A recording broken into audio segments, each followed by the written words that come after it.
does not happen again. I'm focused on ensuring that the full resources of the Secret Service are utilized to safeguard our protectees, and I've implemented and will continue to implement changes to ensure that that happens. We are and we will continue to cooperate with pending oversight investigations of the July 13th failure being done now by Congress, the Department of Homeland Security's Office of the Inspector General, and the independent review directed by President Biden. Additionally, the Secret Service's Office of Professional Responsibility is currently conducting a mission assurance review. As I stated, I am not waiting for the completion of those reports, and I've directed the Secret Service to take immediate steps to ensure our protectees are indeed safe. And I will summarize those steps in a moment. I am committed to pursuing accountability for the Secret Service's failure in Butler, Pennsylvania. But let me be clear. If policy violations by Secret Service personnel are identified by the agency's mission assurance review, those individuals will be held accountable. And they will be held accountable to our fair and thorough disciplinary process. The first part of that process is an investigation to identify whether policy violations occurred. Potential policy violations are referred to our Office of Integrity, and appropriate discipline is administered under our table of penalties. The facts will drive the outcomes of those investigations, and I promise accountability. And I will not rush to judgment nor ignore due process. Every single person within the Secret Service feels the weight of what happened. We are in an unprecedented threat environment and a high operational tempo during this presidential campaign. The men and women of the Secret Service are working incredibly hard and doing their jobs under difficult circumstances. They need to focus on their work, and they need to know that I have their backs, and that is my commitment to them. I want to thank our state and local partners. The Secret Service relies on local law enforcement for every protective event. Those valiant men and women work tirelessly protecting their communities. They know the people, places, and terrain that we operate in. We owe them our thanks, and simply put, we cannot do our jobs without them. And I know how important this relationship is. I spent 4 years in local law enforcement before joining the Secret Service. I know the long hours these men and women put in and the professionalism they bring to this partnership. And in that capacity, I was always proud to support the Secret Service's protective mission when called upon as a municipal police officer. In no way should any state or local agency supporting us in Butler on July 13th be held responsible for a Secret Service failure. Typically, the Secret Service refrains from commenting on ongoing investigations, but we know these are extraordinary circumstances. So please understand that the information provided today is based on what I know now to a degree of certainty. We will learn more as interviews are completed and further evidence is gathered and analyzed, and I will share more information as it becomes available. But I can say without a doubt that heroism was present that day. Secret Service agents rushed to the stage to shield the former president with their bodies within 3 seconds of bullets ringing out in an unflinching act of bravery. The Secret Service counter-sniper who neutralized the threat with a single shot undoubtedly saved countless lives. We're in a high operational tempo, and I need and I want our Secret Service workforce, the dedicated men and women of the Secret Service. I want to know and I want to make sure that they are uplifted so they can focus on carrying out the mission. They are worthy of trust and confidence, and they deserve your support. And let me take a moment to speak to the American people that are counting on us to do our job, to protect their ability to cast a vote for the candidate of their choice. The Secret Service's successes are largely unknown. You will only know of our failures, and those have been documented, and all of them are undeniably dark days in our nation's history. But let me tell you about the dedicated patriots of the Secret Service. These public servants are the quiet professionals working in the background, day in and day out. They are standing the watch, providing a blanket of protection to the people that work in the White House, to the thousands of people who attend political rallies and nominating conventions, to the thousands of American citizens who line Pennsylvania Avenue every 4 years on Inauguration Day to see the new president and the new vice president. And they are out there right now doing this mission. They are focused, and they live their professional lives committed to the values of this agency: justice, duty, loyalty, courage, and honesty. This is who we are, and this is what we do, and we will earn back your trust. I'll now provide a timeline of the visit to Butler, Pennsylvania.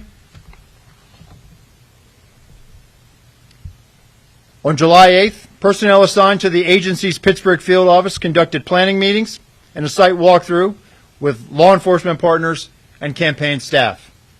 On July 10th, Secret Service counter sniper and technical security personnel arrived in Pittsburgh and began advanced planning for their teams.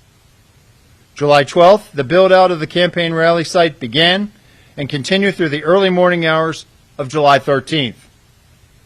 In the morning of July 13th, a site briefing was conducted with Secret Service personnel and law enforcement partners supporting the event.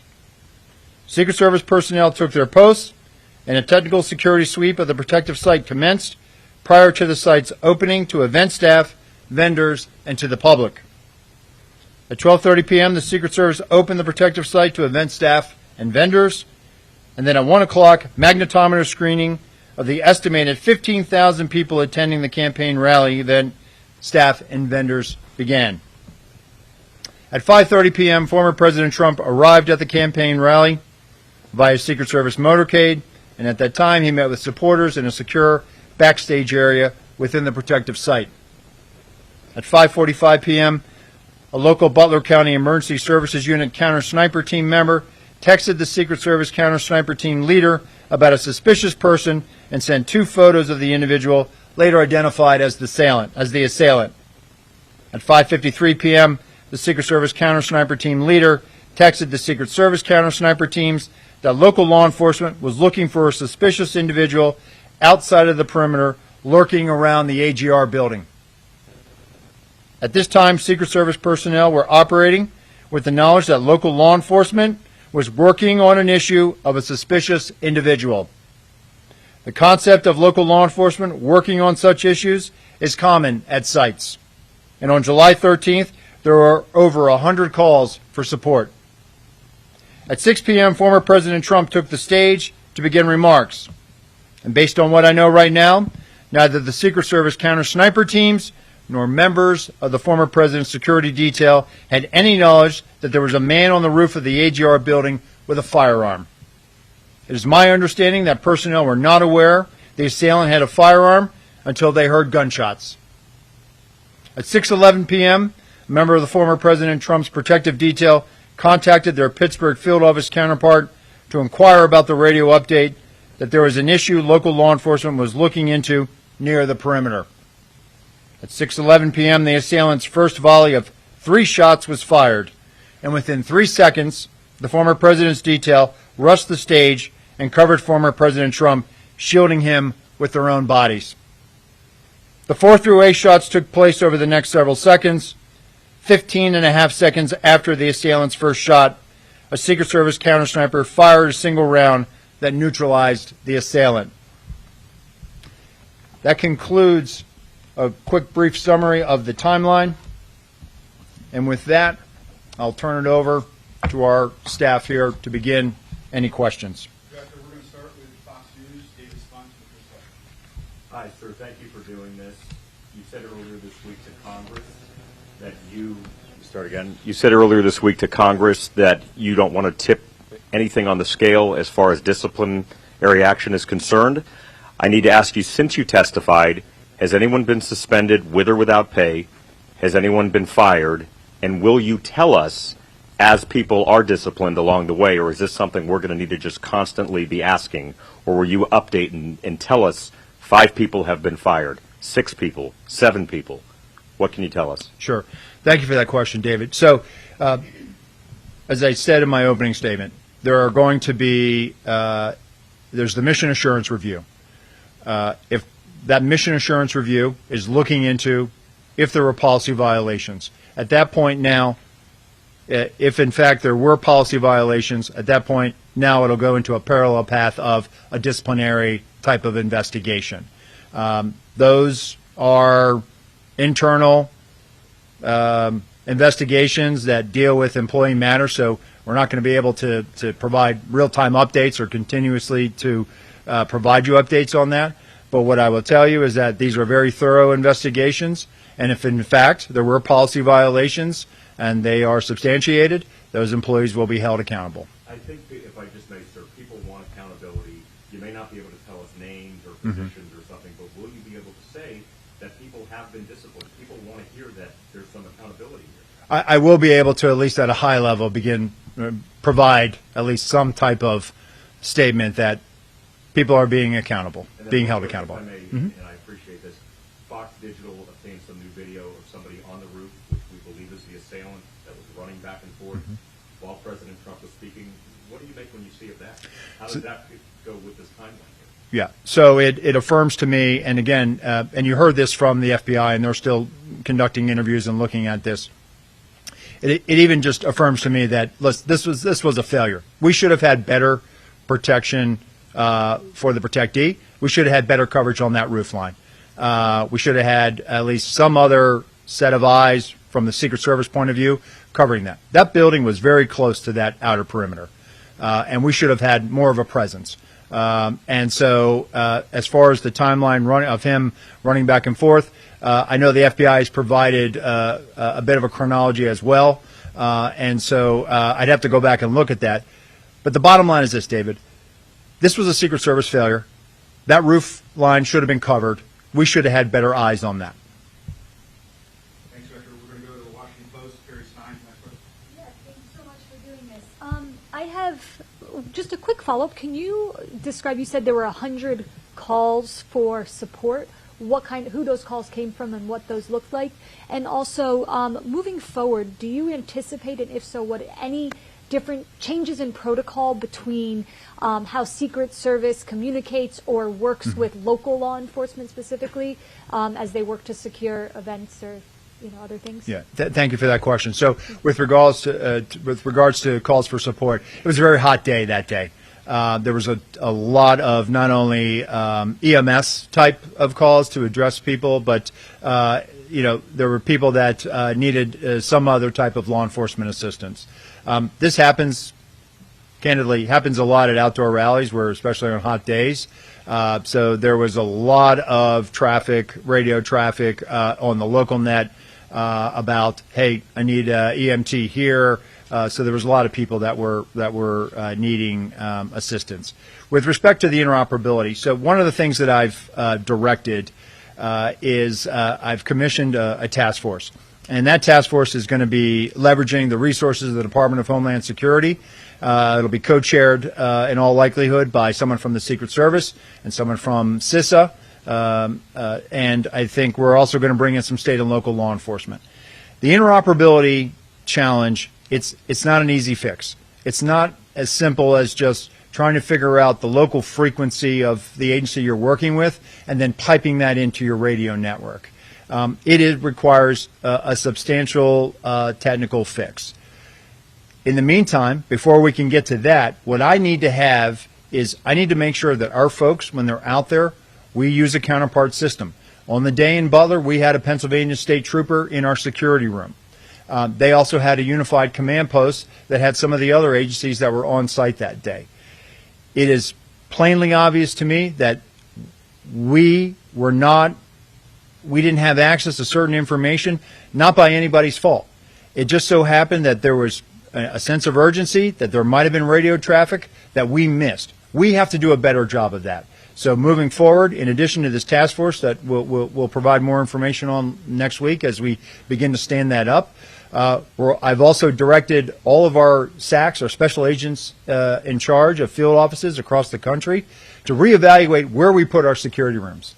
If a state or local sets up a unified command post, maybe we need to be in that room as well, as opposed to just being in another room and relying on that counterpart system. It was so apparent to me that in this incident, in the final 30 seconds, which has been the focus of what happened before the assailant opened fire, there was clearly radio transmissions that may have happened on that local radio net that we did not have. And so we have to do a better job of co-locating, leveraging that counterpart system, and this is going to drive our operations going forward.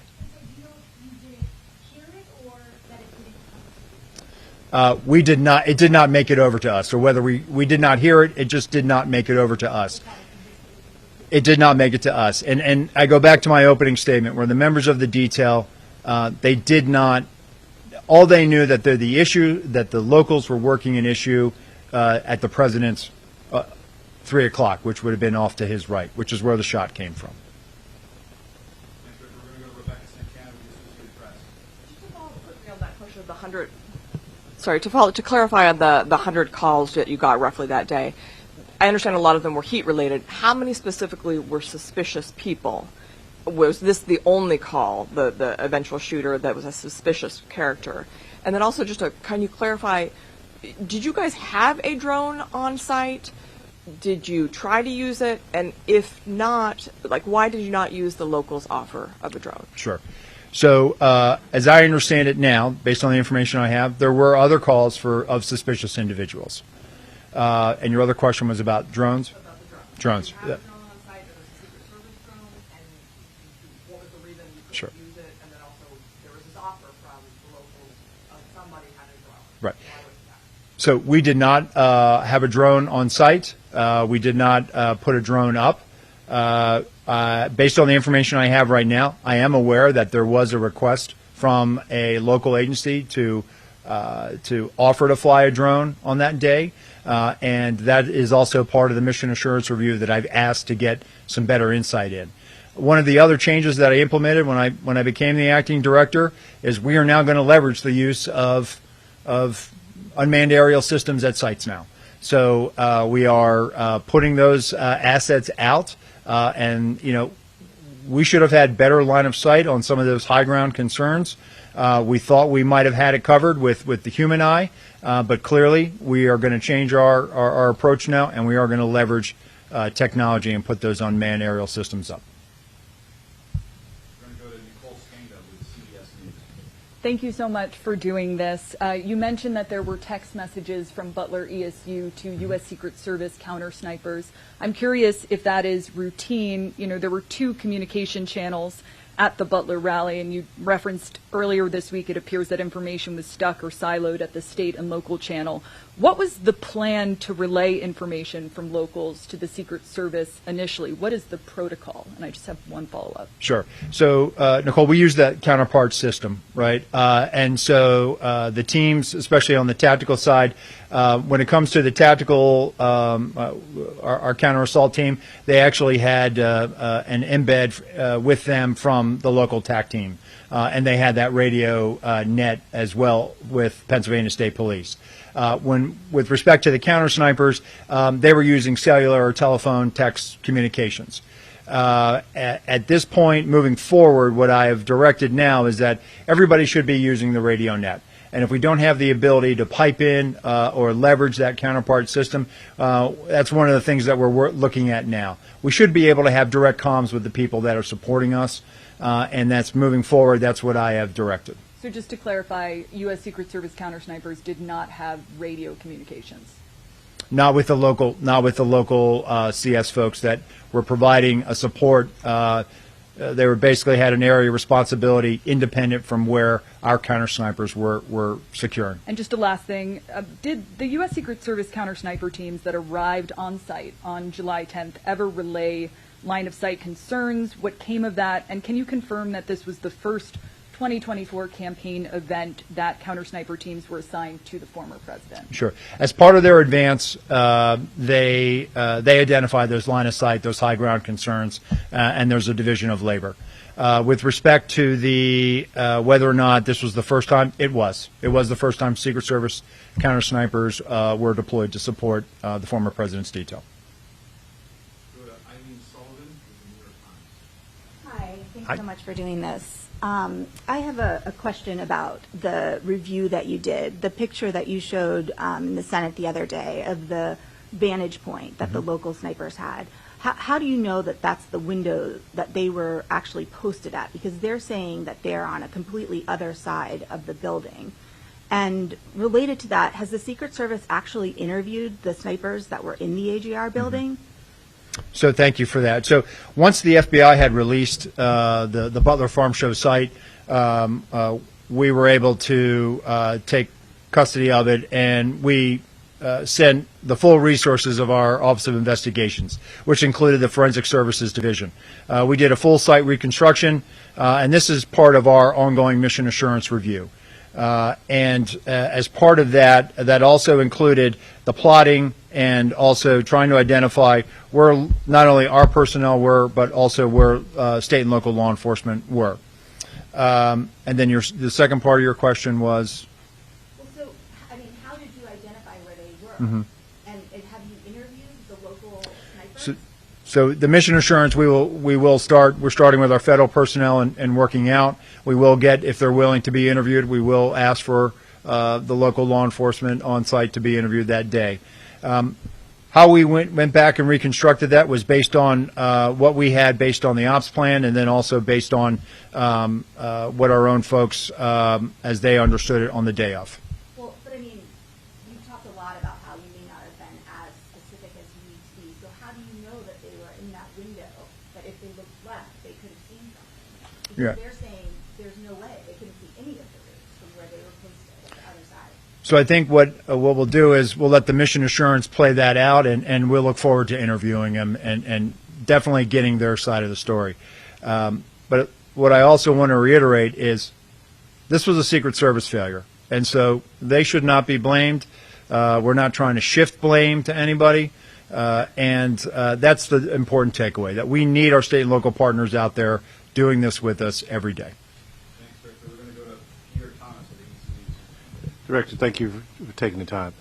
Just a couple questions, if you could walk us through some things to help us better understand.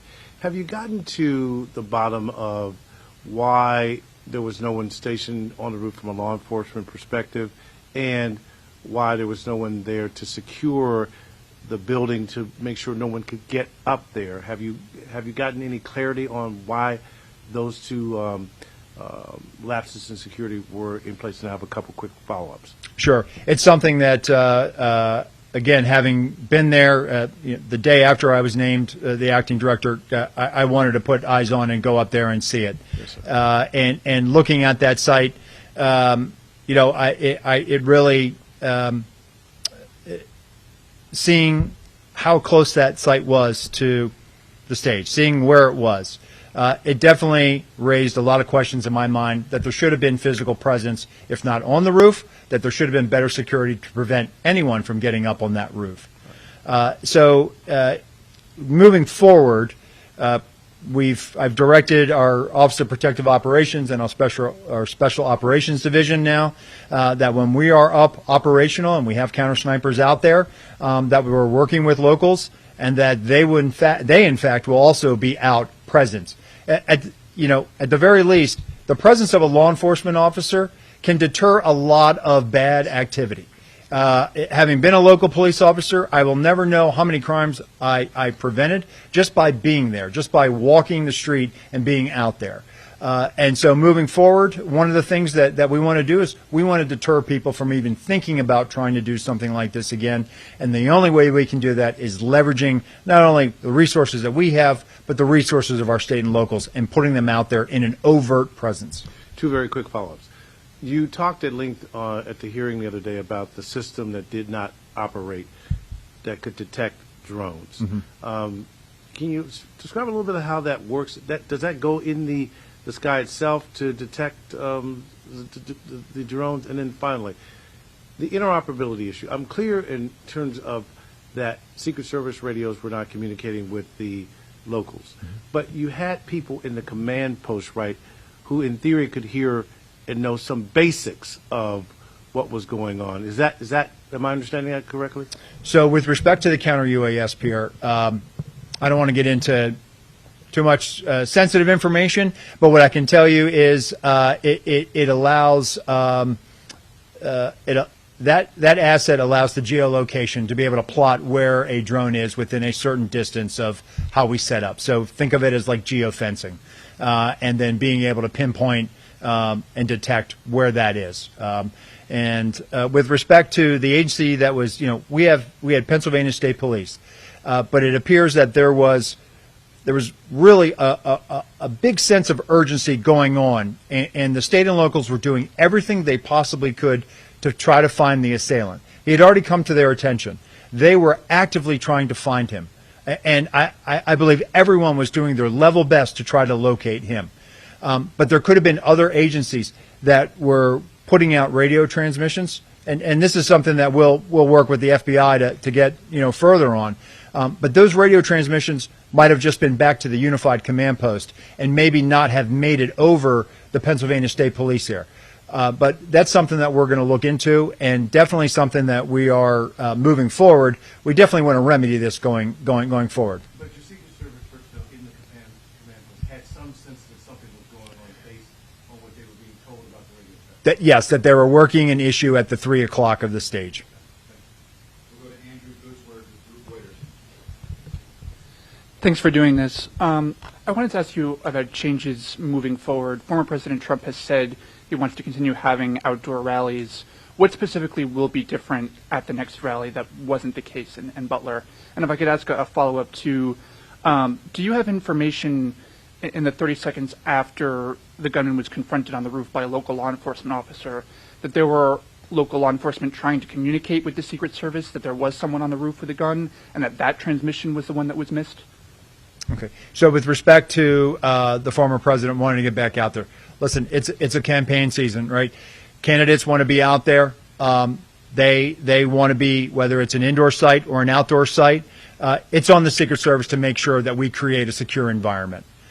Listen, we identify challenges, we identify concerns, and then it's on us to figure out what we need to do to mitigate that. So if there are going to be future campaign rallies outside, it's going to be on us to make sure that we are providing all the assets and resources to make sure that those sites are indeed secure.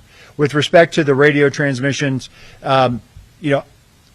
based on what the FBI, my colleague from the FBI testified the other day, and they are working on isolating some of those radio frequencies from the state and locals, that there was somebody who did in fact radio out that they had seen the individual with a weapon.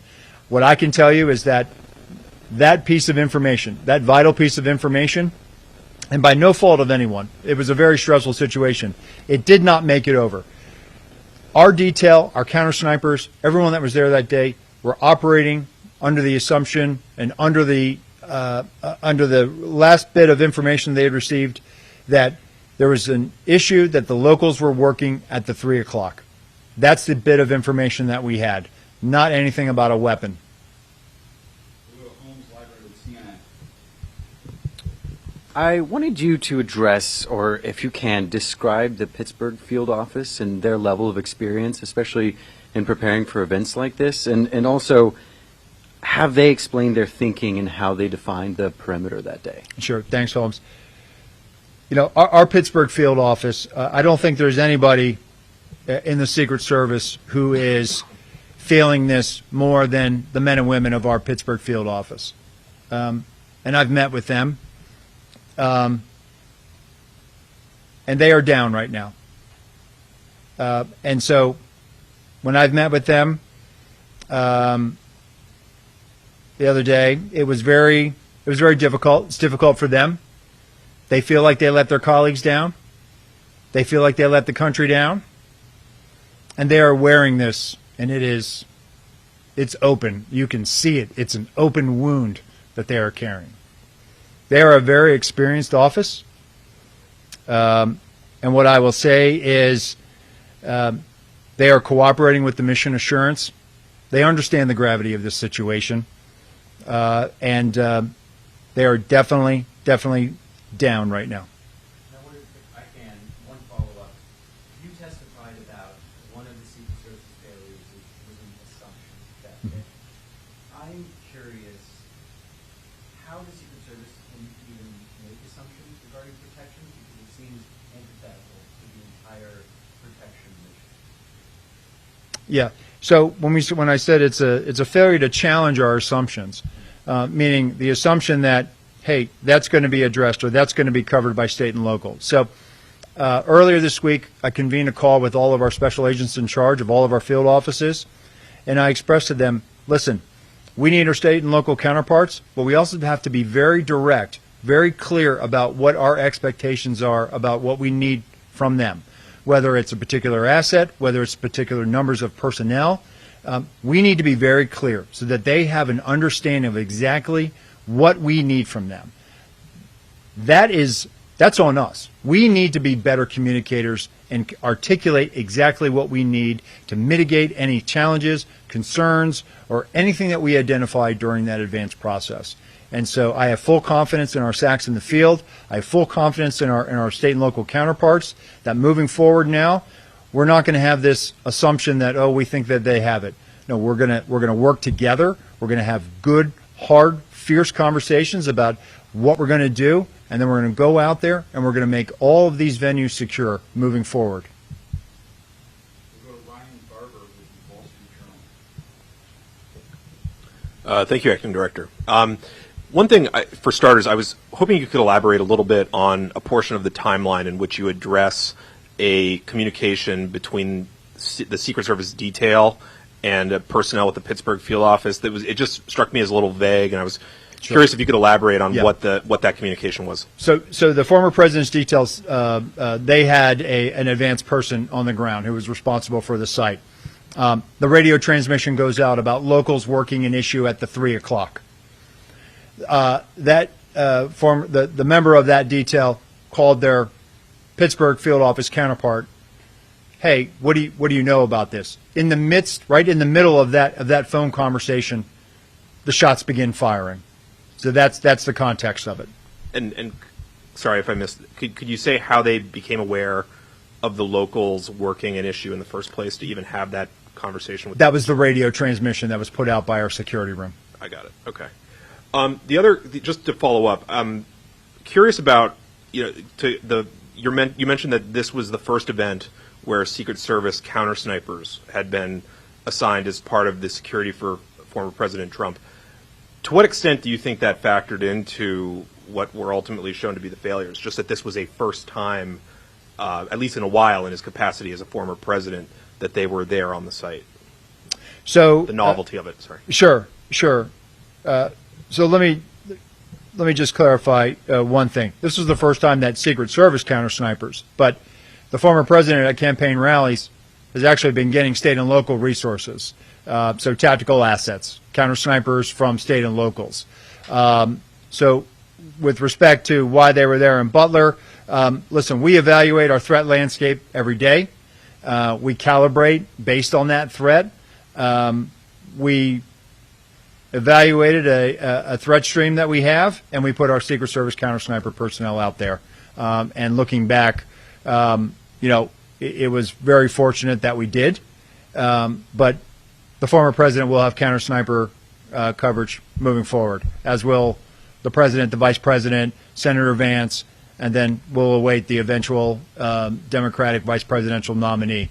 We are going to put full resources out there to make sure that our campaign cadence now is obviously picked up, and we're going to make sure that we have all the resources out there to address any challenges that we have. We'll go in the front, Julia Ainsley, NBC News.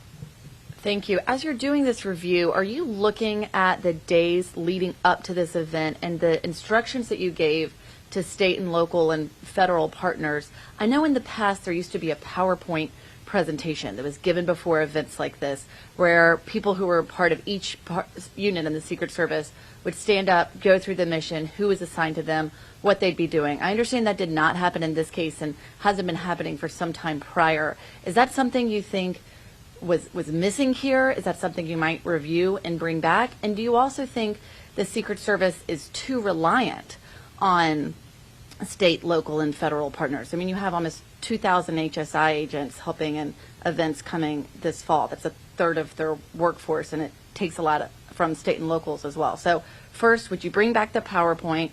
Do you think there should have been more planning? And are you too reliant on state and local and other partners? Thanks, Julia. So that will be part of the mission assurance, the communications and what was communicated leading up to it. What I can tell you now, based on information I have, is there was, and what you're referring to is what we call a police meeting, where we bring all the agencies together that will be directly supporting a particular visit. We know that there was a police meeting. We know that there were agencies from the various jurisdictions were present. The ones, and when I say that, the ones that were the primary ones identified with providing support and were going to be involved in the advanced planning process, meaning they were going to provide a counterpart, kind of like what you said, the PowerPoint. If you're going to be conducting the site, this is Special Agent so-and-so, and here's their contact info.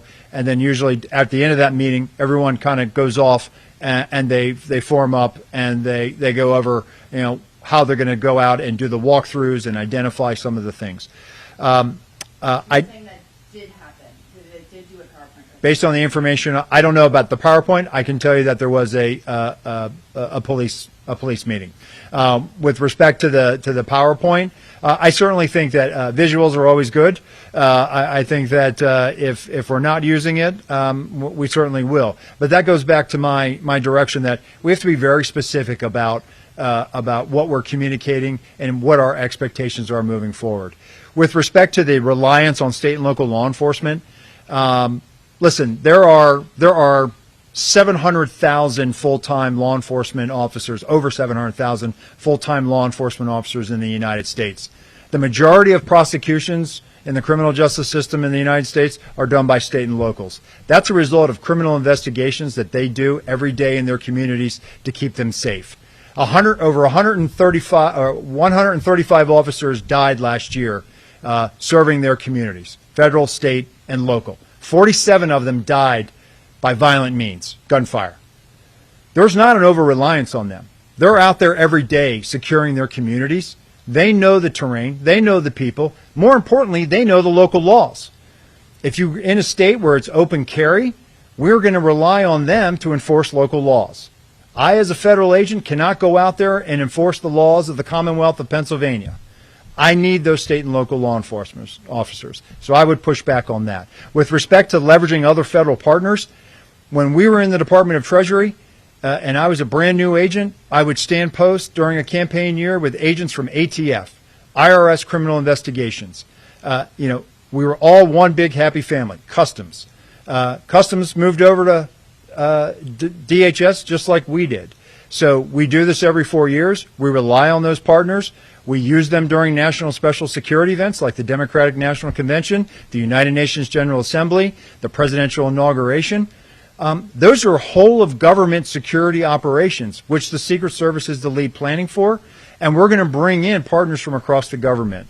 I don't feel that it's an over-reliance. It's something that we have done going back to our days at Treasury, and we're going to continue to do that. We need those partners, and we need those state and local officers. Can I follow up here? Sure. There's just something I didn't understand. When you're talking about that time period where locals understand that this person is a threat, but it's before Secret Service finds out, understand communication issues, were they not standing right next to them, or were they in two separate command centers? So we had our security room, and then they had a unified command post, and we had Pennsylvania State Police officer representative in our security room. There was no Secret Service agent in the unified? No, there was not. Thank you. So are there typically two separate command centers? That was unique. As I understand it, that's an emergency management model that they use. As I mentioned in that conversation with our special agents in charge in the field, I've directed them, hey, we need to rethink where we put our security room. If the large majority of our partners are in a unified command post or in a different location, we need to probably be there too. And so we have to rethink how we, where we put our security rooms, and we are in fact doing that now moving forward. So let's go to Ellen Gilmer with Bloomberg. We'll do the pool. If there's time for follow-up, we got to take your minutes. Thanks so much. Appropriators in Congress this week delayed consideration of DHS's budget for fiscal 25. They want to know more about what Secret Service needs. I know you said Tuesday. Obviously, every agency head is always going to say they need more resources, but can you be kind of specific about what resource needs there may be, particularly when we're looking at the technology issues, radio transmissions, Sure. the CUAS system? So following this, we have had tremendous support from the Department of Homeland Security and from the Secretary. And we have, in fact, looked at all of these needs. Given this dynamic, high-threat environment that we're operating in order to meet this, we can meet this now. But it is going to require additional investments and resources, and we are having those conversations. We certainly we've had great support not only from the department, but also our appropriations committees, and we are working through kind of what our needs are right now. We will have future conversations about this, and we are appreciative that everyone is really coming together to make sure that we have what we need to meet this high threat. And some senators have started to bring up that old chestnut of should Secret Service be in DHS. Is that a conversation that you think is productive at this time? Listen, that's not for me to weigh in on, but what I will tell you is, there's also a lot of discussion about why should the Secret Service do criminal investigations. And what I would say is this. We were founded in 1865 as an investigative entity. It's in our DNA. I firmly believe that the best protection agents learn those skills being criminal investigators.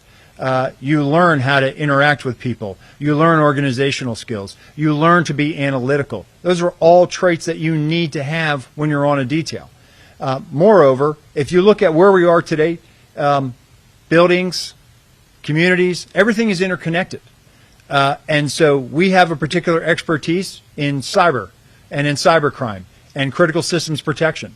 And so when you overlay that investigative skill set that we have, it's more than just securing the president or our protectees in a brick and mortar setting. It's also protecting them from things that make them vulnerable due to cyber. And so the only way to learn those skills, to be able to detect, to be able to analyze, to be able to make sure that we are hardening not only cyber systems, but hardening a building that is fed by cyber systems, the only way to gain that experience, that knowledge, is to be able to do criminal investigations. Additionally, it is within our investigative authority to follow up on threats. People make threats to the president and the people we protect every day. We need to have that domestic and international network of field offices to be able to track down those threats. And if necessary, bring those people to justice and present them to a U.S. Attorney's Office. So I know there's been a lot of talk. Should we or shouldn't we? Should we do this? Should we be in DHS? The bottom line is this. If you want the Secret Service to continue to be the Secret Service and be effective at what it does, it needs to be doing investigations, and it probably needs to be in the Department of Homeland Security until Congress or others have an opportunity to weigh in. The last questions, we're going to go to the pool for those that couldn't be here today. Jake is. Just a quick question. There's a report that a whistleblower has alleged that you personally directed cuts to the counter surveillance division, which led to the threat assessments team failing to perform its duties that it typically would before the Butler rally. Is that accurate? Is that allegation accurate? So I've become aware of this. We got a congressional letter on it. What I can tell you is that the counter surveillance division, they do a fantastic job. They have a very specific mission set. A lot of that mission set is here in the National Capital Region, focused on permanent protective sites. But they do go out and they support, when requested, they go out and support former details. I know that there's been allegations that I personally cut or that I denied requests. The Counter-Surveillance Division has been out there supporting the former president's detail at some very high-profile events. They continue to provide that support, and they're out there providing support right now. So we're going to respond to the letter that we received, and we'll be sure to make that. I'm sure they will be able to share that response when the committee says it's okay to respond. Is that a no, though? Did you cut funding personally? I did not. No. Did you finally figure out how he got that gun on the roof? Did it fit in the backpack? we're working to determine that. That's something that the FBI is working on. There's a couple of, I don't want to speculate as to exactly how he would have gotten it up there. Director Rowe, the 2024 campaign is heating up. Y'all are adding more and more candidates to your protected list. Can you ensure the protection of those candidates? So we have already trained numerous details to be able to mobilize, to pick up multiple candidates. Most of the presidential campaign activity usually picks up coming out of the conventions. So we are prepared for this. It's just that now we are in such a heightened dynamic environment. We're actually making sure that we are probably putting everything we can to make sure that we don't have a mission failure. It is incumbent upon everyone in the Secret Service. We all understand the gravity of this situation, and we are rising to meet this moment. And we are certainly, as we go into the Democratic National Convention, as we await picking up another candidate with the eventual naming of a vice presidential nominee from the Democratic side, we are going to staff that, and we're going to make sure that we have all the resources and assets necessary to provide that level of protection. Thank you, everyone.